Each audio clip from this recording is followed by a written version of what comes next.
नमस्कार, स्वागत है आप सभी का शेयर बाजार सबका विकार हमारी बेहद खास पेशकश और हमारी एक खास मुहिम जहां पर हम कोशिश करते हैं कि शेयर बाजार को आसान भाषा में आपको समझाएं और 18 स्वदेश की ये मुहिम जहां पर 1 करोड़ लोगों को हम निवेश के धागे से जोड़ना चाहते हैं, निवेश के सफर में उनकी शुरुआत करना चाहते हैं, मार्गदर्शन करना चाहते हैं और इस मुहिम में आप भी हमारे साथ जुड़ सकते हैं, आप भाग ले सकते हैं, आप भी शेयर बाजार को समझ सकते हैं, इक्विटी बाजार से जुड़ सकते हैं।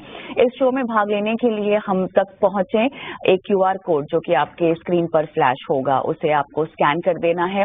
स्कैन करते ही आप एक व्हाट्सएप नंबर से जुड़ जाएंगे जहां पर आपको अपने सवाल हम तक पहुंचा देने हैं। सवाल किसी भी तरह का हो सकता है, शेयर बाजार से जुड़ी हुई कोई जानकारी अगर आपको चाहिए, इक्विटी मार्केट में रणनीति के लिहाज से हमारे एक्सपर्ट से कोई सलाह चाहिए या कोई स्टॉक स्पेसिफिक रणनीति चाहते हैं, स्टॉक स्पेसिफिक सलाह चाहते हैं तो स्टॉक का नाम, कितनी अवधि के लिए आपने खरीदा है और किस भाव पर खरीदा है, ये कुछ डिटेल्स हमें दे दीजिएगा ताकि हमारे एक्सपर्ट जो हैं आपको सही सलाह दें और आपका मार्गदर्शन करें।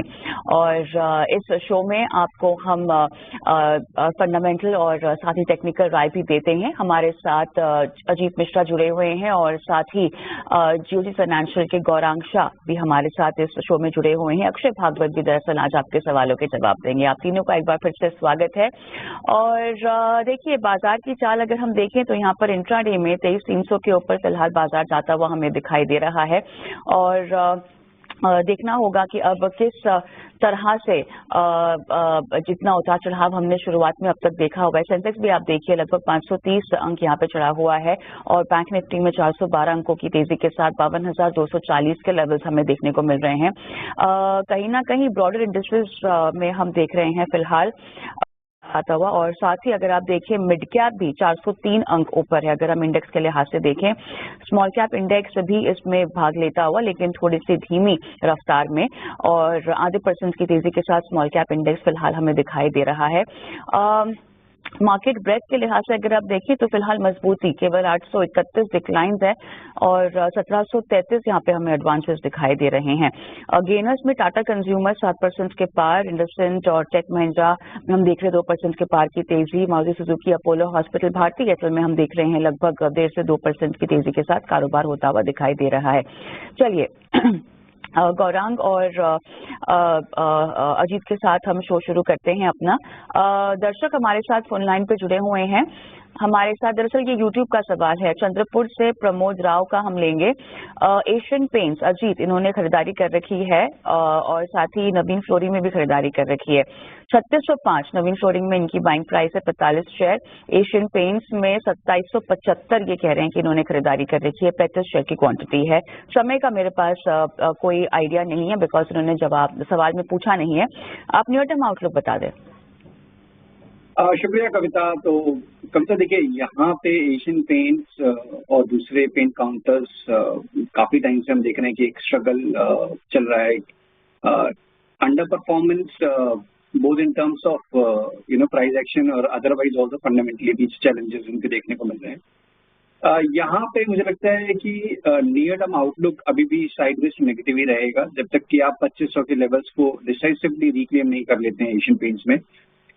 उसके बाद 2800 तक के लेवल्स पॉसिबली शायद आपको देखने को मिल जाए।